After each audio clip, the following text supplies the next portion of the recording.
It's The Dutchman. That's beautiful. We'll talk of this in a minute. That's one of the songs in Steve Goodman's album, a new album, Buddha, Somebody Else's Troubles, and with Steve as his colleague who has done so much with Goodman and Prine and the others to make Chicago the rich city it is as far as original songs are concerned. We don't worry about the word folk song or not. It is. People sing them. Big Bill said so. They're folk songs, you know. But Steve Goodman's song, one of these from this album, and Fred's here this morning, The Dutchman. Yeah. I know you like it so much, and I do in hearing it too. Yeah, I was really fond of that. I learned that song 3 years ago down in Florida.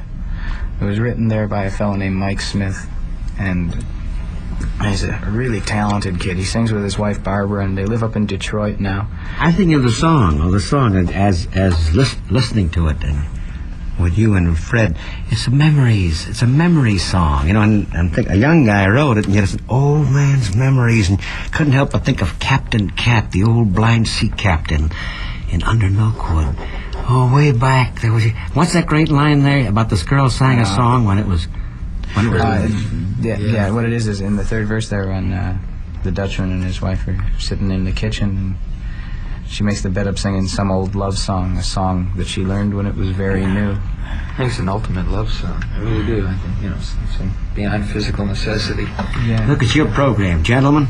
I think what the Dutchman does is, the Dutchman takes all the things that are in all your favorite love songs and puts that together with all the things that you like about, we'll say, John Prine's Old People. That's what amazed me about the damn thing, Stas, is that it somehow did both. Yeah. I couldn't believe it. Yeah, it's that and a little touch of that bittersweet and bite. Old People has, of course, a lot of great, tremendous bite. Right. This has it in a more muted way, I suppose. Fred knows a couple of songs about old folks. There's one that Ralph McTell wrote. Why don't you do that while we're on while you're on the subject? It's a terrific song. I met this kid, Ralph McTell, when I was in England last summer. And this song, while it hasn't achieved the kind of popularity over here, even though I imagine it was out for a while, the Streets of London thing. I was at the Cambridge Folk Festival this summer, and you've got to try and picture what it's like to hear 6,000 people sing not only just on the chorus, but on all the verses. There's no one in England who doesn't know the words to this song. It's practically a national anthem over there. I've talked to a couple guys that were doing an article on American music. They were from England. They were traveling through the States doing some articles, and they met us and talked to a lot of us in Chicago here. And I sang them this song. I said, "Do you know this song?" He said, "We know this song." Of course we know this song. It's practically a national anthem. How would you explain that? Well, after you sing it, we'll have to read that one later.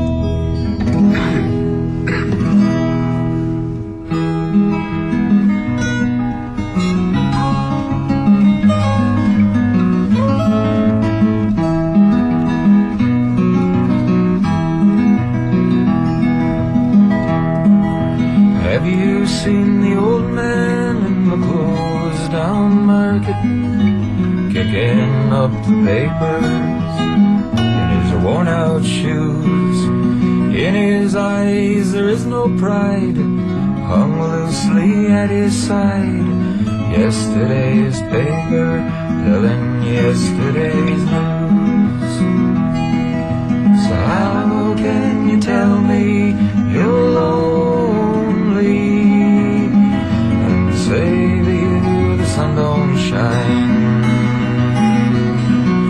Let me take you by the hand and lead you through the streets of London, show you something to make you change your mind.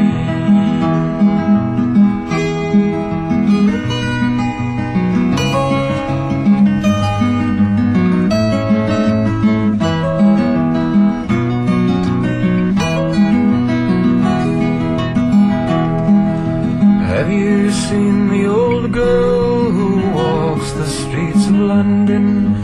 Dirt in her hair, her clothes are in rags. She's no time for talking, she keeps right on a-walking, carrying her home in two carrier bags. So how can you tell me you're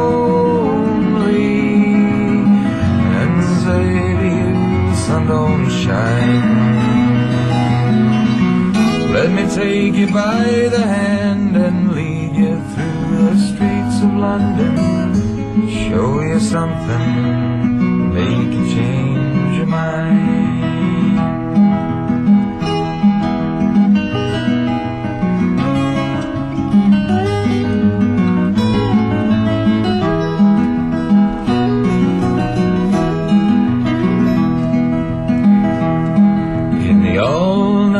Cafe at 11:15, same old man sitting all alone, looking at the world over the rim of a teacup.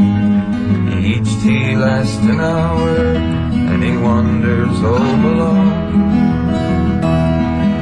So how can you tell me you're lonely? Say for you the sun don't shine. Let me take you by the hand, lead you through the streets of London, show you something, make you change your mind.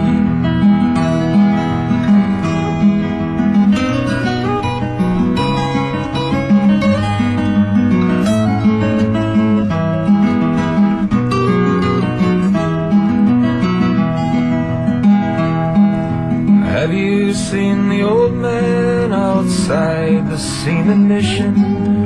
Memory fading with the medals that he wears. In our winter city, the rain cries a little pity for one more forgotten hero and a world that doesn't care. So how can you tell me you're lonely? Say you the sun don't shine. Let me take you by the hand and lead you through the streets of London, show you something to make you change your mind.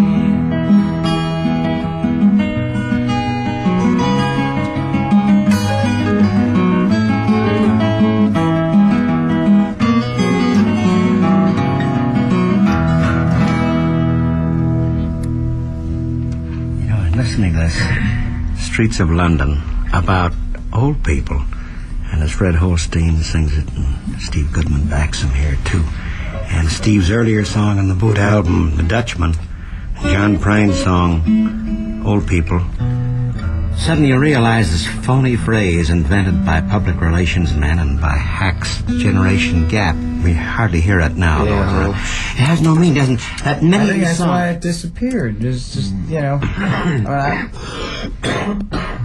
I know so many human beings who were young who wrote songs or sang songs about people who were old, just trying to look for something that was common in the experience of living between old people and young people. That, you know, I think there were too many people consciously looking for what was unique and common to both experiences.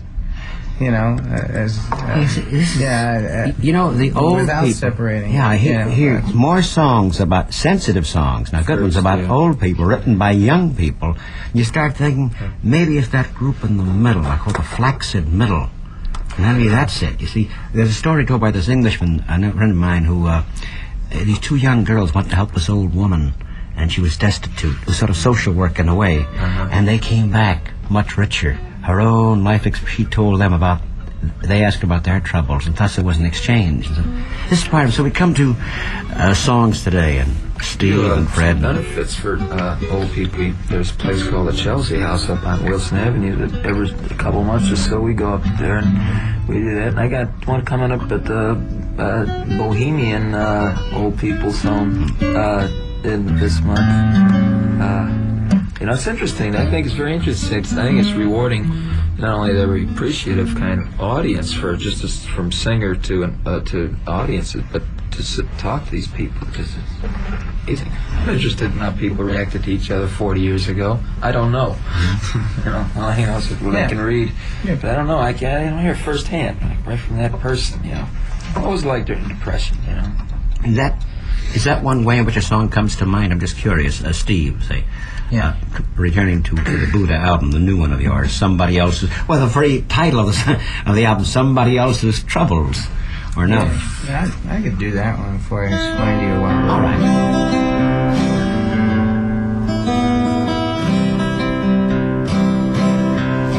I guess I don't know what I was trying to do in this song.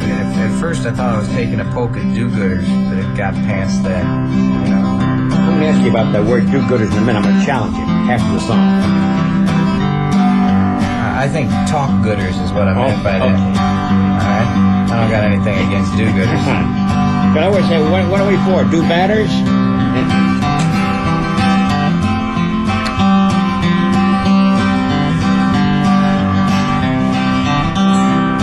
Yesterday I went downtown and I saw an old-time picture show, and the hero got a pie in the face. He didn't like that and he stormed around the screen, but everybody else was laughing in that place. That's 'cause it ain't hard to get along with somebody else's troubles. They don't make you lose any sleep at night. Just as long as fate is out there busting somebody else's bubbles, everything's gonna be alright. Now, did you ever have to pay for something that you didn't do? Did you ever figure out the reason why? When the doctor says this is gonna hurt me a lot more than this hurts you, did you ever figure out that that's a lie? He knows that it ain't too hard to get along with somebody else's troubles. They don't make you lose any sleep at night. Just as long as fate is out there busting somebody else's bubbles, everything's gonna be alright.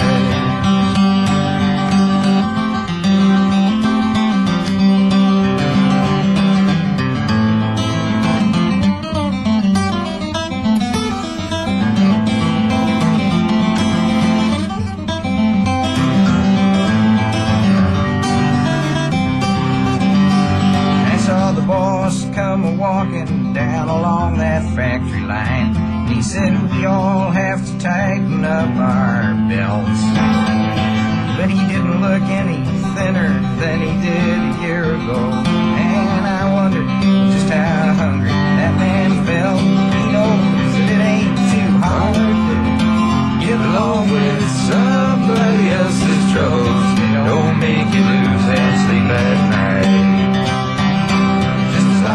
Fate is out there busting somebody else's bubbles. Everything's gonna be alright.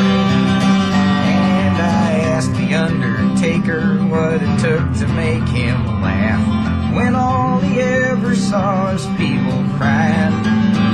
So first he hands me a bunch of flowers that he received on my behalf. He said, Steve, business just gets better all the time. He said that it ain't hard to get along with somebody else's troubles. They don't make you lose any sleep at night. He said just as long as fate is out there busting somebody else's bubbles, everything's gonna be alright. Oh, that's a beauty. How'd you get that tells us a great deal, doesn't it? Well, I just figured that when it all boils down to it, everybody takes care of themselves, no matter what they say they're doing at the time, you know. And even if they're taking care of somebody else, it's because they want to.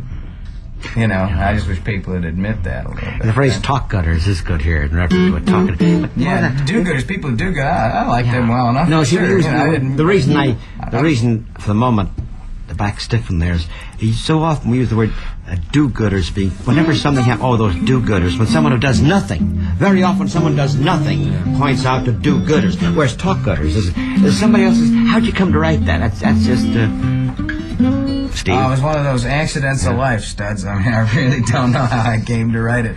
And I wasn't drunk or anything like that. I was sitting in a hotel room in Philadelphia with a piece of paper, and that's what came out. That's, you know. You know, this is a silly question, probably. This question often asked, how come you write that? Because this is one that's forgive me for using the word, philosophical type song. This is sort of, whereas in contrast, say, to Lincoln Park Pirates, that's a specific event and a specific man. Absolutely. Yeah. I guess I just had something I wanted to get off my chest, and there was the opportunity, you know, it was right there. So I unburdened myself of all this nonsense that was in that song, you know, and then I looked at it, and some of it sounded good enough to sing in public, so I did. That's pretty much how stuff like that. Lincoln Park Pirates was a kind of a specific. Should we try that now? Is it early in the program? We could try that. What do you think? Should we wait for that? Great. Sure. Perhaps a background for this. A background for this is the song that has Chicago significance. It's national. It will be undoubtedly nationally known with Steve's album. It was surprising, Studs. I've been singing this thing for about a year, and I wasn't going to record it because it was just about Chicago. I've had the song about a year, you know, and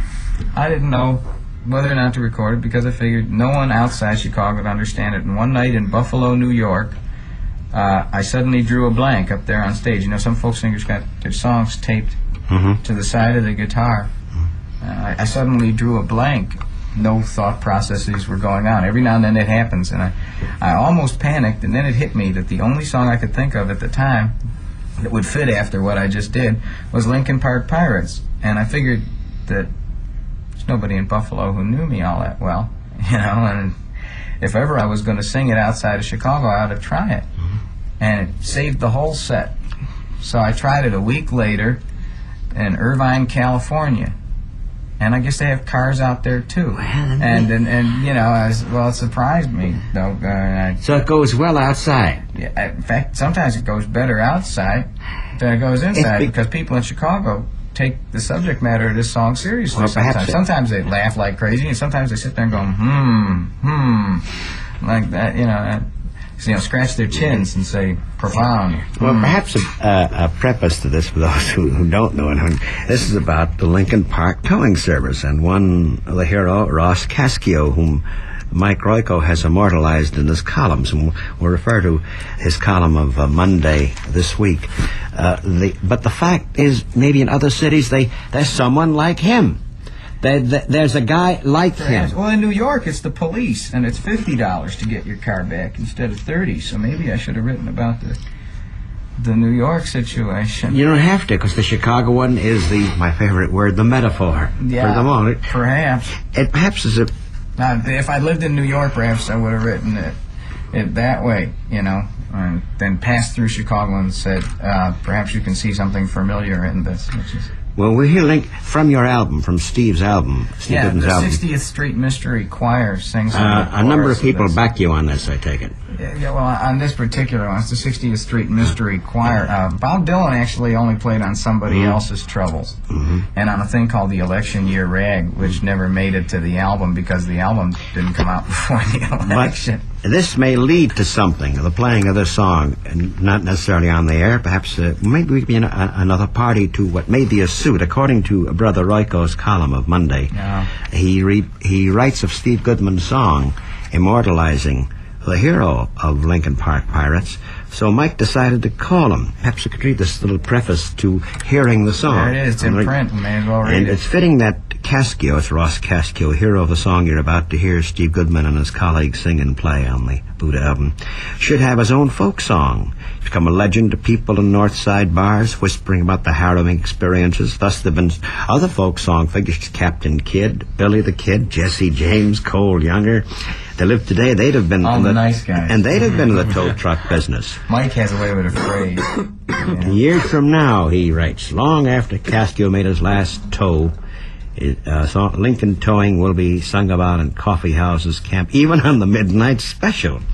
You would think a man so honored would be proud of himself, so he asked Cascio how he felt about it. I haven't heard this song. I know about it. Yeah, I know about it. Are you pleased? Let me put it this way. My lawyer is working on the lawsuit right now. Who are you suing? I'm suing everybody involved. Nice talking to you. Goodbye. And concludes Royko, what an ingrate. No wonder he is a Chicago legend. And thus the song that may immortalize him. Ah, that's beautiful. That's sort of a gypsy melody, as you indicate there. Yeah, the gypsies all came out in the third verse there with their violins and mandolins. That would be called a Tzagaina-Weiss, something like that, yeah. That's a beautiful... It's also a shanty, doesn't it? It's sort of a... Instead of a sea shanty, it's sort of a toe shanty. Something like that. Fingers, toes. Now... Keep moving, keep moving. I don't know. Well... Now, as far as writing this song, this came out of... Well, what happened was a friend had his car towed away, and he asked me to do something about it. And I remembered all of Royko's columns about the dogs, you know, and the knifing and stuff like that. And I figured songwriting was about where I fit into this picture. It's just funny too, you know, something. You know, it was an accident. You know, I just sort of wrote it because someone said, "Well, why don't you do something?" Well, I went to Alderman Simpson's office and I went through his files. He was kind enough to let me look at all the information he had. When I saw that the state's attorney's office had this enormous case against the guy, I said, well, what the heck, I can take a shot if the state's attorney is this serious about the guy. Let's just avoid that word shot, if we may. Oh. Okay. Wrong word, huh? Well, shot. Somehow the word shot doesn't... Yeah, I guess, well, people shoot dice, too, but they don't. I think that... Now, I'm thinking of your... forgive me, I'm thinking of your interests. Oh. I'm thinking of you. Oh, I understand that, Studs. If you're listening, Ross... So we go... Ross, if you're listening, no offense, okay? No offense, Ross. Steve Goodman and Fred Holstein here this morning in the studios, and this, not in conjunction with anything, although I should like to point out that Steve's new album is quite marvelous, and later on you'll hear that powerful included Ballad of Penny Evans of that later. And it's a Buddha album. Somebody Else's Troubles is the title of the album, and the song you heard a moment ago. And appreciate the plug. And Fred Holstein, who has his own way with songs, and pretty much is here with you. And so, Fred, yourself, and I know that you're admired by a lot of the guys, Bryan and Goodman and all of your colleagues. Fred's own songs and also his interpretations of others too is something you like, Steve. Oh, so he's well, there's a songwriter, there's a wobbly songwriter named Bruce Phillips, Utah Phillips. Fred sings his stuff better than Phillips does. Bruce is in Michigan now, I can say that without fear of having to face him in a bar, you know, and debate that. But Fred sings his stuff great, and I think Bruce would be the first guy to tell you that, actually. Fred, how about a whack at Utah Phillips? Okay, this song is written about a place in Denver, which I happened to take a walk down called Larimer Street. I'm very much against things like a lot of the urban renewal that's going down today. You know, I feel like, you know, like displacing people out of their neighborhoods and, you know, tearing down beautiful old neighborhoods and all that good architecture to build some of that crap and that junk that they build today, you know, is ridiculous. One time this city was an architectural fantasy, a great place. There are like beautiful architecture. I remember walking down North Avenue, you know, just a pleasure to walk down North Avenue during the summer, you know, and see old buildings and people and mixtures of people and smells and different things like that. And all this has changed now. It's all being ripped down. They displaced people, and one of the people that was displaced in this song called Larimer Street, which is about Denver, which could be about any street in any city, such as Wells Street, is they displaced a lot of the floaters, the railroad bums, the guys that, you know, have nowhere to go but the Skid Row, and they tore it all down. And, you know, these guys have to look for another place to go.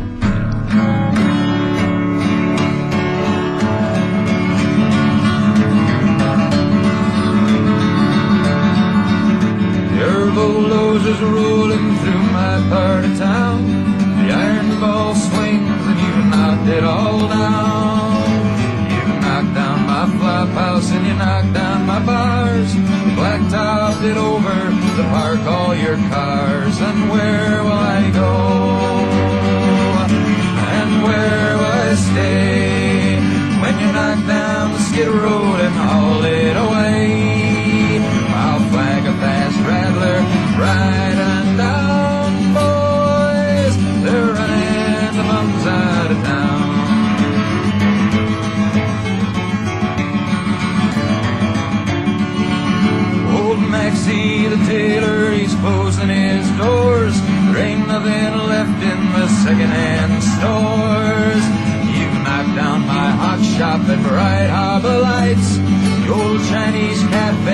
open all night.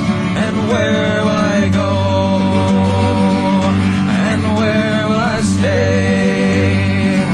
When you knock down the skid road and haul it away, I'll flag a fast rattler, ride it on down, boys. They're running the bums out of town.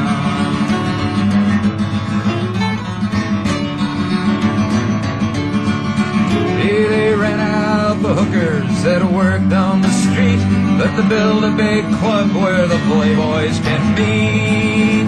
My bookie joint's closed when your cops pulled a raid, but you build a big hall for the stock market trade. And where will I go?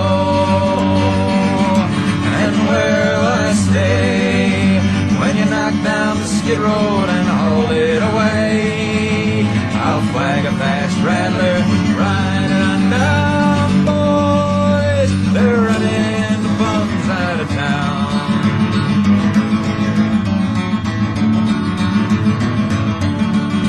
Hey, these little shopkeepers, they ain't got a chance when the big uptown bankers are calling for dance. With their suit and tie restaurants that's all owned by Greeks, and the counterfeit hippies and the plastic boutiques. And where will I go? And where will I stay? When you knock down the skid road and haul it away, I'll flag a fast rattler, ride it on down, boys. They're running the bums out of town. Now I'm finding out there's just one kind of war, the one going on between the rich and the poor. I don't know a lot about what you call class, but the upper and middle can all kiss my ass. And where will I go? And where will I stay? When you knock down the skid road and haul it away, I'll flag a fast rattler, ride on down, boys. They're running the bums, yeah, they're running the bums, yeah, they're running the bums out of town. Boy, isn't it funny what a good song does, whether it be The Dutchman or Somebody Else's Troubles or Penny Evans or a song like this one, Larimer Street. It brings back to everybody who listens to me very specifically. I was 12 years old, 11. My cousin Charlie and me were in that room on Holstein and Madison in his old man's hotel. It was called the Elite Hotel, Elite, the Elite. And it was a good title, the Elite Hotel. And all the guys, and they weren't bums, that's the point. They were lonely. A lot of them were winos, they were drinking. But the ex-railroad men, boomer firemen, widowers. And that's where I learned blackjack and solitaire and also all kinds of things. But I remember, and that song suddenly opened up, like Proust remembers things past, opens up all sorts of memories. Steve, Fred, think about songs today being written by you and your contemporaries, even though the song that Fred just sang of Utah Phillips seems to be a throwback to a song of the 30s. Are there more and more songs about why people feel and think being written today, really? I mean, just in the manner of your songs, you feel more and more are? Well, I'd say for a lot of reasons there are more songs being written, period. I don't know how many of them are topical or how many of the good ones are topical. I mean topically. I meant, for example, reflective, such as The Dutchman. Or, oh, okay. Well, I think there's a few more songs like The Dutchman being written that'll be heard more. Or Somebody Else's Troubles. And popular music. You know, here's the thing. You know, folk music is songs that were popular with somebody a long time ago, even if they, you know, weren't on such a broad spectrum. The reason I have trouble talking about folk music, you know, and dealing with large collections and stuff, at least for me, right, is that I really believe that 50 years from now, some latter-day Alan Lomax is going to be driving around with a you know, Wallensack, and he's going to find somebody sitting there with a Fender electric guitar and a little amplifier playing Johnny Be Good or something, and he's going to say, an original, you know, except you know, our chances for having a surprise like that happen to us, you know, are kind of nil because communication's so good now. You know, we're losing our chance for surprise. I think that's what it is. That's how I feel about it. But it's more songs like The Dutchman, songs that can speak about the human condition, you know, and old people. I think more of them will be heard. And there seems to be, in the last 20 years, more of them being written. Let's say the last 30, ever since the Depression. The Depression woke a lot of people up. But you wrote about that, for God's sake. You know that. People told me about it. And coming back to the matter, Steve, that you just talked about, that there's lack of surprise. One of the reasons might be so much is happening at the same time. We hear it all at once. Goes so fast, and we get it all, too. And either that or we get an edited view of it all the time. We get it a half hour a day at night, you know, between 6 and 6:30. Some TV studio, and it's not the guy who owns the TV station's fault, or the reporter's fault, or the cameraman's fault. There's just so much of the world that you can put in 30 minutes. As a comment a guy made, we get more facts than any people before our time history of man, but do we get more truth? Fact and truth may not be the same thing. Sure. And truth maybe come out in a certain song that has a feeling. So yeah, right. Well, I think so. I think that's a good way of leading into a song. Well, I mean, I didn't interrupt you. Right. No, that's okay. I wasn't going to say anything that important. Well, what? The truth comes from a feeling rather than from a set of facts. I wasn't going to say anything. That's pretty good. Yes, that's pretty good. You did come up with one there, Steve. No, you came up with it. I don't know. What's a song that hits you now? Yeah, okay, I'll sing this. And it's called The Ballad of Penny Evans. I think we ought to, since we're going to talk about truth and facts and stuff, here's some facts that don't have anything to do with the truth. The person in this song has changed quite a bit because of the experiences described in the song. And I've seen this person again since I wrote the song. And I don't know if I should be happy to tell you that, or shouldn't be, that this person has gone out and decided to live their own life. She's left the kids with her mom.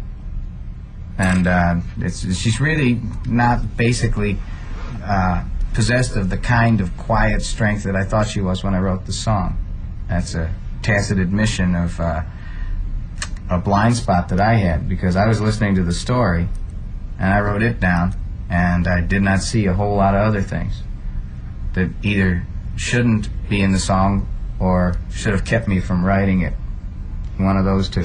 Perhaps you could just tell us. The song's called The Ballad of Penny Evans. How it came to be written. Yeah, and I met this girl when I was playing at a place in upstate New York in Rochester. It's called the Nugget Pizza Palace.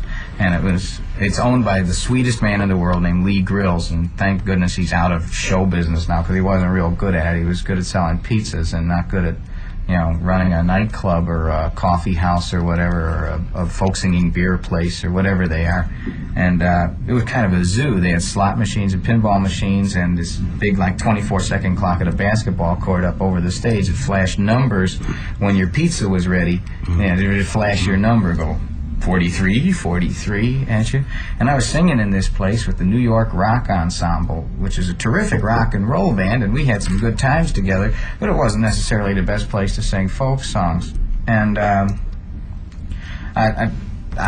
met a couple of people there who invited me out for coffee after one of the performances.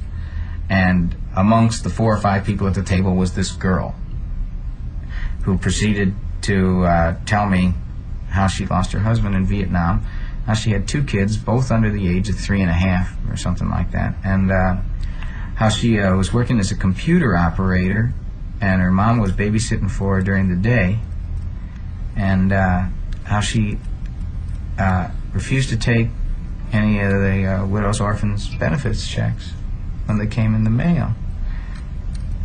And I sat there and I looked at her, and I started thinking to myself, this has got to be the bravest person alive, you know, and that there are other people in wars, you know, and I started thinking, the cruel war is raging, you know, Johnny has to fight, you know, that 200 years ago somebody wrote the same song, you know, about the same thing. Somebody stays behind, you know, some came back and some didn't, right? 2 brothers on their way, one war. Well, there's just something constant about that. And I saw a 20th century example of it, and I wanted to catch it before I lost it, so I ran back to the hotel room and wrote down how I felt about it. Now, 6 months later, I saw this girl again, and in Fred's own words, she looked like a Playboy bunny. You know, so Here, I'll sing you the song. I think it's about more people. I think the song's about more people than her, is what I'm trying to say. And God bless her wherever she is. I hope she has a happy life. Oh boy. Yeah, I think Stevie, as you said, that song is more important than the heroine about whom it might have been sung literally. It's the song. And you see, you earlier spoke of Cruel Wars Raging, and this is one I think that will be remembered. Don't you feel that? Sure. Johnny, I Hardly Knew You. Yeah. Well, the good thing about Johnny, I Hardly Knew You and the Cruel Wars Raging is there's the Cruel War, or Where Are You Legs, that used to run in Johnny, I Hardly Knew You. Well, if I was a better songwriter, I would have left the words Vietnam out of there. I would have made it a general song, perhaps. It doesn't have to. It's of a time. You see, now we come to something. We've skirted this throughout this hour that goes so quickly. Perhaps we have one more with Steve and Freddie, but the theme of folk song, we hear that word. Of course it's a folk song. It's about you and me now, your thoughts about this particular young woman you met. Every one that you sung is but we don't have to worry about a song being 400 years old before it's called a folk song. If it applies specifically in one way or another to lives of people, that makes it. Sure. That. You think so in contrast, say, to what we knew as Tin Pan Alley songs in the past of June Moon and Spoon. Right? It's specific. All I was trying to say is that 400 years from now, somebody who hears that song might say, "That's great. What was Vietnam?" Oh, well, that's all I was. That's trying not your fault. Yeah. That's the fault of historians. That's one of the big flaws we have today, the break in continuity. Sure. Why is it kids know nothing about the Depression? Why is they know so little about Roosevelt? Why is the praise for hacks who've died one way or another, not knowing anything about what made the whole war begin? Because of this break. So they don't know about Vietnam 400 years from now, assuming the humans survive. They may not know about it 20 years from now. Well, then, that's not the fault of the songwriter, of you. That's the fault of something else, and that's another story. We're honest in your endeavor there, man. And after that sermon, what I feel have we? better already. I feel like I've been to confession or something. I don't know what happened to me here, but I've been saved here, Studs. You've been saved. Salvation is ours. Steve Goodman and Fred Holstein are guests in this conjunction with Fred and Steve being here and being so vital and so gifted, and also Steve's Buddha album, Somebody Else's Troubles, from which we heard a few of the songs. There are about 12. What's a good one? Both you guys, anything you feel like. We get a lot of time. I'll tell you what, if we got that time, could we play that vegetable song? Oh, let's do that. Okay. Now, this is by an old fellow who lives down on the south side. His name's Carl Martin. He lives down 6400 something Langley, and he used to work for the Department of Streets in Chicago as an asphalter. If you want somebody to talk to, for your book, that's somebody you ought to go visit. I'm going to go down and see him later tonight. Well, he turns out he's played with Memphis Minnie. If it's got strings on it. Memphis Minnie Lawler. Well, she's a long story. Yeah, right. Memphis Minnie. Well, he's been around a long time. Now, he and this fellow named Howard Armstrong and Ted Bogan came up from West Virginia together about 38 years ago to Chicago, and have been playing together just that long. And he wrote this song in which all the vegetables get up and dance. And it's just a terrific song. So this is from the album. Yeah. It's called the Vegetable Song or the Barnyard Dance. It's a beautiful tune. Who says there's no life in vegetables? That's great. And so the violin was there, and the guy was playing his cheeks. And whenever I want my daughter, when she's old enough to understand the word vegetables, and to understand that because they're vegetables, she's not supposed to like them. And as soon as she figures that out, I'm going to start playing that song. This album is dedicated to Miss Jessie, and there's a picture of her on the cover, and Steve's friends, and but there she is particularly. And she's what now? Oh, she's 10 months now. That picture was taken in July. So I thought I was going to make this album for 6 months, so I went and got the cover ready and everything, and I never got into the studio until about November. What's a good song for you and Fred Holstein and Steve Goodman as sort of a... What you do, don't you let nobody turn you around, Fred. Great. And so perhaps we can sign off with this. Don't let nobody turn you around with Fred Holstein singing and Steve Goodman. And this is a way of saying thank you to the two for their giftedness and being here this hour in the morning. Thanks for having us. And is Fred, you sing at the Earl? You're there. Yeah, I'm there most of the time. Most of the time with the Earl of Old Town. Well, next Monday and Tuesday, right? Yeah, Joe Mapes is Joe Mapes and Fred will be there on Monday and Tuesday. Good enough. And in the future, some people you might be interested in catching. Some plugs for my friends. There's a fellow named Gamble Rogers who's coming to town from the south, who's never been up this way, who's a terrific finger-picking guitar player, and he's got one of those great droll senses of humor that you just can't get past. And like I said, the kid who wrote The Dutchman, Mike Smith's coming in, and he'll be at the Orphans and the Quiet Night and the Earl. I think he's going to play all three. So there's a couple of people who ain't been around. Oases in town. Steve Goodman and Red Holstein, thank you very much.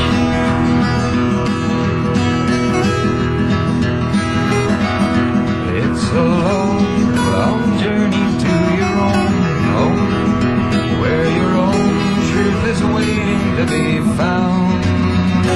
And though others may tie you, they'll try to buy you. Don't you let nobody turn you around.